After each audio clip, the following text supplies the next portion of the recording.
Yo, what's going on, guys? Welcome into episode 11 of Loyal Media Sports Podcast. I'm joined by my co-host, Ali. How's it going? I'm good, man. How's it going? It's going well. Today is probably one of the most positive days of Jets training camp. We are finally getting healthy. Rookie wide receiver Denzel Mims is participating in individual drills. We see him running some routes. Veteran Pierre Desir finally suits up and he practiced for the first time. So today is a positive day for Jets because it's felt like every single day I wake up and I'm waiting to hear some news about the Jets players healthy, and it just never happened. And today I honestly wasn't expecting it. I checked Twitter and I just see positive news after positive tweet, and I'm just like, wow, this is what I've been waiting for. It feels like there's a dark cloud over the Jets, just like of injuries. And all these injuries are really plaguing the Jets, and it's giving all these Jets fans no hope for this season. But finally, it's turning around and everyone's getting healthy, and I'm excited for the season. So, Ali, what are your thoughts of all these guys getting back and healthy? It was finally a positive day, especially for Jet fans, especially for me. I mean, the last couple of days I've been pretty much bashing the Jets, and I've gotten a lot of criticism for it. But today was a big, it felt really good to know this positive news constantly coming in. First it was Chris Herndon, he was warming up. That's what's good. Crowder is out there, and then Denzel Mims. When I saw Denzel Mims with pads on, that was amazing. That was the best news I've ever heard in a long time. Probably after the Jamal Adams trade, I feel like that's the biggest news the Jets have had is that they finally got the rookie receiver out there. And the only one thing about it is Brashad Perriman, at least he was running around. But again, his situation is very, very complicated with his swelling. He keeps swelling, and then he keeps getting better, and then he keeps swelling up. So it's going to be something to look out for. But again, I mean, it's awesome to see Sam Darnold thrive, even with like the bench wide receivers, and that's crazy to see Sam Darnold progressing. Pierre Desir coming back full go is pretty amazing. Sager came back, so it's all positive news today, and I mean I love it. Yeah, to carry on what you just said about Sam Darnold, today in practice, he was driving down the field with guys like Chehu Cheeson, Josh Malone, and Dante Moncrief as his receivers. That just tells you that Sam Darnold has what it takes to elevate people around him, even if they're not the most talented players. So imagine what Sam Darnold can do with actual extremely talented playmakers. And luckily, Chris Herndon, he's battling a chest issue, but he suited up for today's practice. He participated in individual drills, but he did not participate in team drills. Last year, he was sidelined with a rib injury, and he had a lung issue, and they're being precautionary with that. And Lawrence Cager, like you mentioned as well, undrafted rookie wide receiver who is probably a fan favorite. He's been lighting up the camp. He went down with a knee injury last week. Today, he's back, participated, and was all over the field according to all the reports. So it's good to see that these guys are getting injured but coming back and performing at a high level. And like you said as well, Pierre Desir, he came back and already had an interception. He almost had an interception in the second team against Mike White. So it really shows you that this team does have depth, and it's been a nightmare situation for the Jets just in terms of everyone getting healthy, because no one was getting healthy like last week. It seemed like everyone's getting hurt. But another player who went down with the injury, but we got good news about, is rookie running back LaMichael Pirine.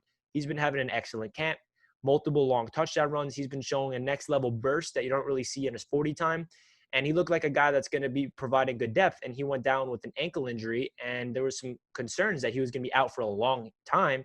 Luckily, the MRI comes back. It's only a low ankle sprain, which is huge news for the rookie, because we need that guy to be there and backing up guys like Le'Veon Bell and Frank Gore. So there's a lot of injury news to go into. But one thing I want to talk about is how Sam Darnold can play with these backup receivers. I mean, we are hoping Denzel Mims plays week one. He said himself he's 100% definitely playing, but we don't know yet. Obviously, we're going to be optimistic. But do you think Sam Darnold really has what it takes to elevate guys around him with guys like Chris Hogan at receiver and like these no-name backups if they're playing at week one?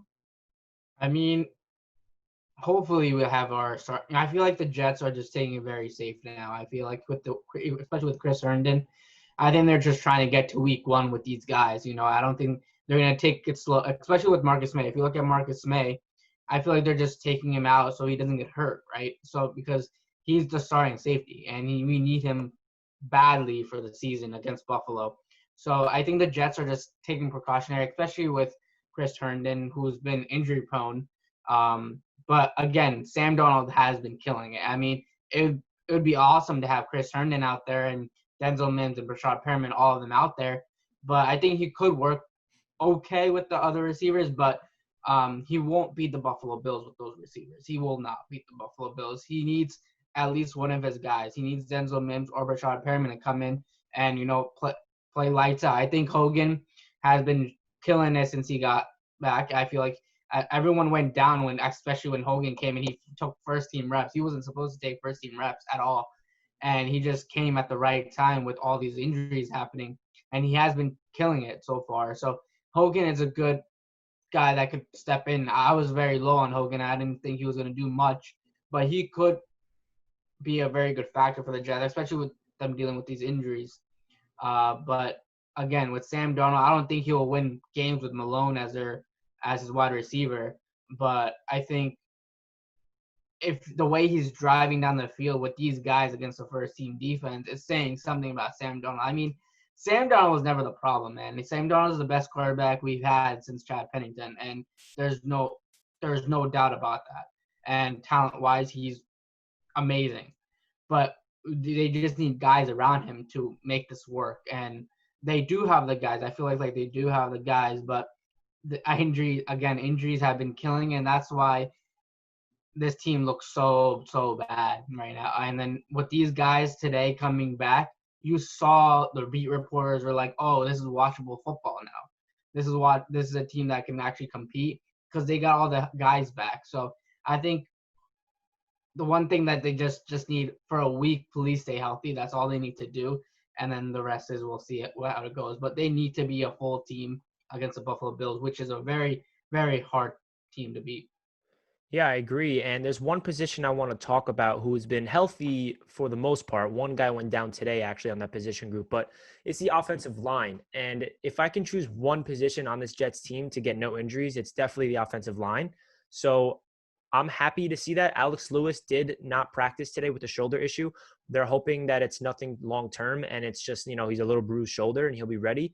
But it's really, really important for these 5 offensive linemen to be playing every single rep together, getting that cohesion, getting that chemistry. And Mekhi Becton's been killing it in camp. He got beat by Frankie Louvu in that green and white practice, and then he bounced back against Frankie Louvu today's practice, and he absolutely dominated him, threw him out of the play when he tried to get outside. And then when Frankie Louvu tried to go inside, he just literally was a brick wall and threw Frankie Louvu to his knees. I mean, Mekhi Becton is a man, and I'm so excited to see what he can do. Connor McGovern also looks like he's solidifying that center position. The Jets have not had a good center since Nick Mangold, and it's really refreshing to see. He's still young. He's still hungry, and that's a guy that I think is a super underrated acquisition from Joe Douglas. He is raving about Sam Darnold. He keeps saying that Sam Darnold looks like a veteran to him. He doesn't really have any young quarterback qualities to him, and he also said that Sam Darnold is the most freakish athletic quarterback he's ever played with.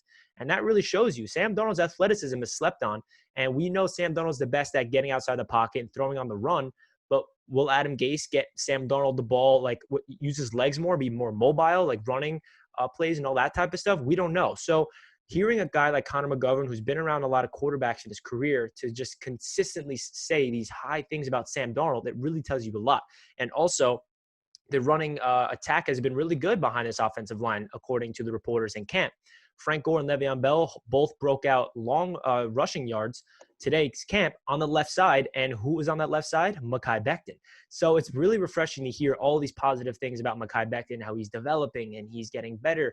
He's getting beat, but he learns from his mistakes. I know a lot of Jets fans on Twitter, they see one tweet, Mekhi Becton gets beat. And then everyone's like responding, it's a nightmare. Oh, Mekhi Becton's a bust. Like, no.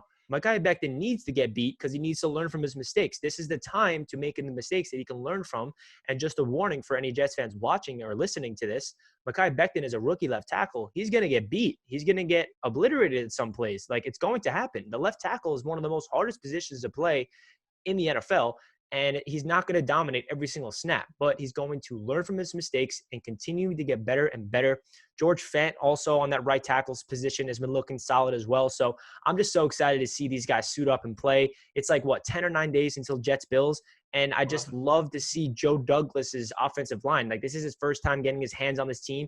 And we see and this is what Damian Woody said on the podcast himself. He said that Joe Douglas is building this team the right way from the middle out. He's focusing on the trenches. He's focusing where it matters most. And we have never had a GM that really values that. So to see these guys go out there and compete at a high level, and especially with the offensive line has to go against our defensive line, which is probably our deepest group on the entire team, that's only going to get each other better. So our trenches are looking good so far in the Jets, and that's a huge positive.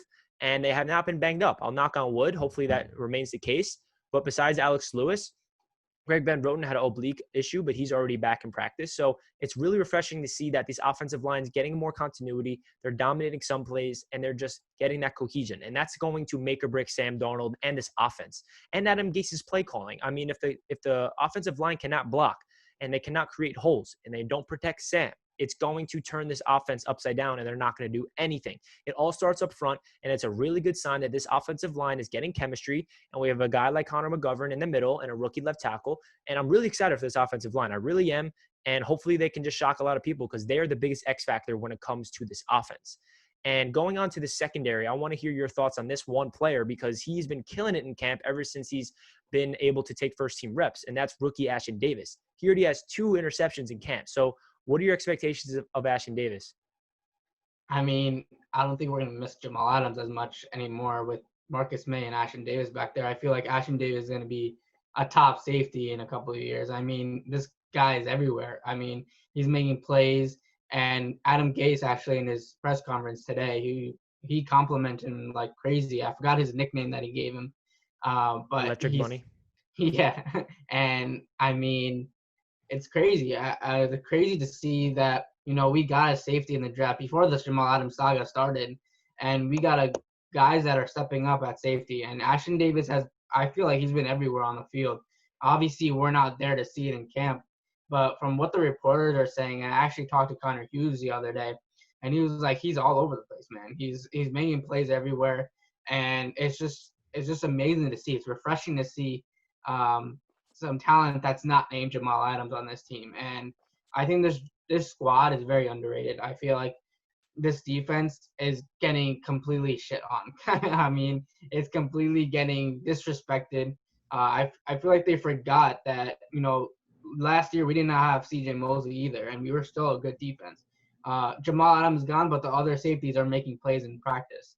So people are just pretty much saying all your 2 starters are gone, and you guys suck. I mean, there's a lot of guys that are picking up the pace. I mean, Greg Williams is a master at on the defensive side of the ball. And, for people who are calling out the Jets defense was never the problem, ever. I feel like they've always did something to help this team, but the offense used to be always a problem.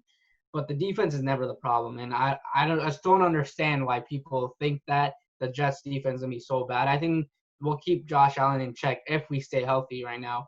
But, again, I think there's a lot of expectation for this secondary that, lost Jamal Adams, the big name guy. But Marcus May, Ashtyn Davis, they're refreshing to watch. Yeah, absolutely. I think this is going to be a huge test for Adam Gase. I mean, the defense we know is going to be locked down with Greg Williams. We saw what he can do with all the injuries last year. We had injuries all across the defensive side of the ball. And it didn't really matter who was on the field for Greg Williams because it looked like he just maximized their potential. Can Adam Gase do that in offense? We don't know. I really hope he does. And I hope Adam Gase can just tap into his creative offensive mind and just really put Sam Darnold in the right situations to succeed, maximize what he's great at, get him outside the pocket because that's what Sam Darnold's the best at is throwing on the run. He's a freak athlete, and I feel like last year we didn't really see that from Sam Darnold because of the play calling.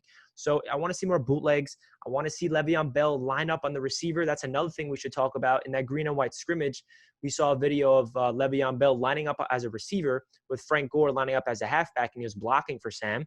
And Le'Veon Bell had that back shoulder beautiful touchdown in the back of the end zone. That's what I want to see, especially if these receivers are banged up still. I want to see Le'Veon Bell lining up at the receiver way more. And Adam Gase actually said in an interview that he will be doing that. He didn't really utilize Le'Veon Bell properly last year, and he admitted it. So that's a good sign for Adam Gase to understand that he was wrong. That's a good sign for his development as a play caller, and hopefully he gets Le'Veon Bell the ball in space. That's another thing Adam Gase said about Bell.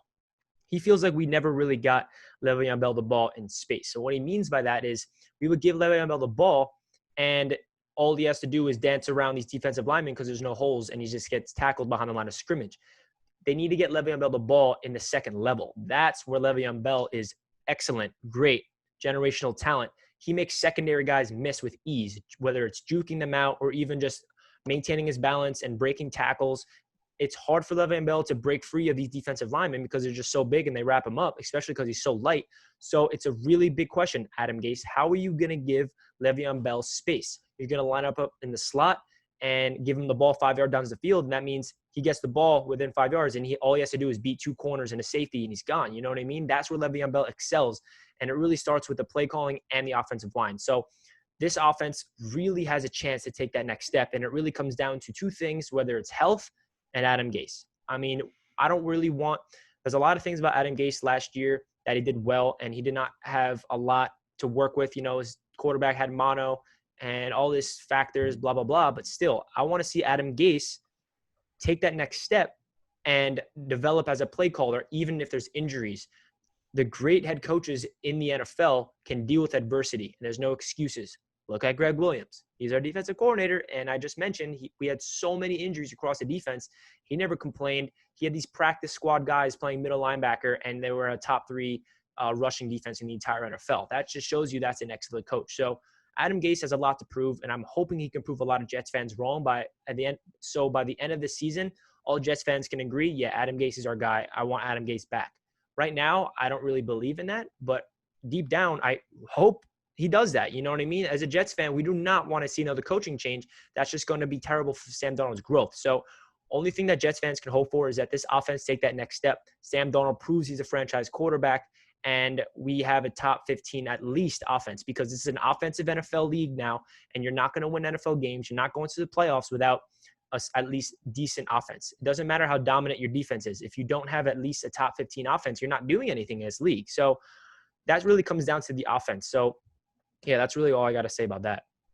I mean, to finish it off, I feel like first, offensive line is absolutely improved, upgraded from last year, absolutely upgraded. I feel like from the short films that we've seen, clips, I feel like the offensive line has killed it. I mean, even from the tweeting from reporters, they've been doing really well and staying healthy, like you said earlier. And that's the most important thing, you know, just to keep Sam Darnold on the field for 16 games is to keep Sam Darnold protected. And again, I mean, the weapons we have are fine. I think they can work for it, at least for this year, and try to just go through the season. But the future plan for Joe Douglas, you know, I've said this a couple of times, and I said this actually yesterday. I tweeted it out. I was saying about Joe Douglas' plan. I think Rich Cimini also mentioned it. And it's going to take patience. I mean, I know it's a tough thing to ask. I know we've been terrible for years, but it's patience. And Joe Douglas deserves a chance to prove himself. I mean, he's coming from a winning culture to come to the Jets and try to fix his team. And if you can see the first round picks that they got, you have to build from the draft. You have to build to the draft, or your team's going to suck for years. That's why we sucked for so many years, because we never can hit on draft picks. That's why we suck for so many years, because all these other teams, that the Patriots, you know, the Saints, all these guys they draft their talent. And that's why they're so good. And we have not done that at all. We, you know, even like Devin Smith just got released from the Cowboys. Like, we had Devin Smith. I remember people remembering that he has so much talent, but he came out to be absolutely nothing for us.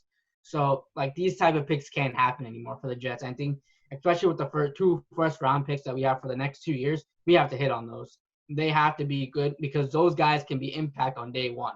And those, all 4 guys, you can get 4 starters in 2 years. That's a lot. And especially on the offensive line where we need help on. So I think the Jets are in the right direction. And on Adam Gase, you know, I've said my hatred for Adam Gase. I mean, I feel like I wanted Mike McCarthy, and everyone probably knows that I wanted Mike McCarthy. But Adam Gase has shown me some flashes but not enough. Like, I can't say to someone like Adam Gase is going to take me to the Super Bowl. Adam Gase is going to take this to the team to the Super Bowl. I can't say that with like a actual face saying that, yes, I have passion that Adam Gase will take us to the freaking Super Bowl. Hell no. I can never say that. Like I would just giggle just saying that because I just don't feel like he can do that. So hopefully he proves me wrong with that. I hope with a healthy team he can figure it out. And when injuries go down, he figures out how to get the healthy guys playing time. I know, like Malone, even with Sam Darnold, I think Connor Hughes mentioned it, saying that even with the offensive line playing well, like 7 seconds or whatever, the receivers can't break their defender. That's what the problem is, and Sam Darnold has nowhere to go with it. And that's what's been happening a lot, and that's why he's been getting sacked and throwing a pick or whatever, because he's forcing it because he doesn't have anyone to open. The guys who Denzel, Mims, and all these guys coming in, that could probably change it because the offensive line is doing their job. I feel like so far in camp, they've done their job until we see them in real play. But I think overall, this team is, they're not tanking. They're not tanking the season because this team could win games if they're healthy. This team can win games. They have a lot of talent, but unproven talent. That's what I get from this team. So, again, Adam Gase, he needs a lot to prove, and to get my support, he needs a lot of work to do this year, and I think a lot of Jet fans feel the same way. Yeah, just to bounce off what you said before we finish off this episode of Loyal Media Sports Podcast, talk about Joe Douglas, like you mentioned. The one thing about Joe Douglas that Jets fans are just not used to is all these little moves he's making, whether it's restructuring Avery Williams' contract to acquire more cap space, cutting Brian Winters to acquire more cap space. Our Jets fan initial reaction is, oh my gosh, who is Joe Douglas trying to sign? Oh my gosh, who is Joe Douglas trading for? Who we paying all this money now? Who's he going to bring in? But we don't realize, like, this is not the old Jets front office. This is a guy that's forward thinking and thinking like, oh wait, the NFL is going to lose $25 million in cap space next year. So I'm forward thinking. I'm setting this team up for the future. That does not mean he's punting on the season, like you said. That just means he's forward thinking and thinking ahead. And a lot of teams are going to be in cap hell next year because they don't really understand that we're losing a lot of money due to the pandemic, and all this money that he's getting in the cap space, he wants it to roll over to next offseason. And I bet you he's looking at these wide receivers. There's a lot of receivers available next offseason to get one of these really good guys to come in here and be our number one receiver alongside Denzel Mims. And I know Joe Douglas is not the one to bring in star talents and give him like a max contract, but I think he's setting this team up where he can afford one max contract and then the rest of the money spread it across the wealth and get depth players all across the board like he did this offseason. So before we finish it off, I just want to talk about Joe Douglas and how I appreciate how he's forward thinking and he has a long-term plan. And I've said this, and Elise said this multiple times in this podcast. We got to preach patience. It does not take 1 or 2 years to turn a whole organization around, especially with a new guy calling the shots. It's going to take time, and we just have to sit back and enjoy the ride. I think this is going to be a competitive Jets football team this year that's going to shock a lot of people. We're going to beat teams where we're not supposed to beat, and we're also going to lose to some teams that we're supposed to beat. That's what's going to happen this year. It's going to be a year for Joe Douglas to evaluate for the future, but there's going to be some growth. There's going to be signs of like, okay, that's our core guy for the future.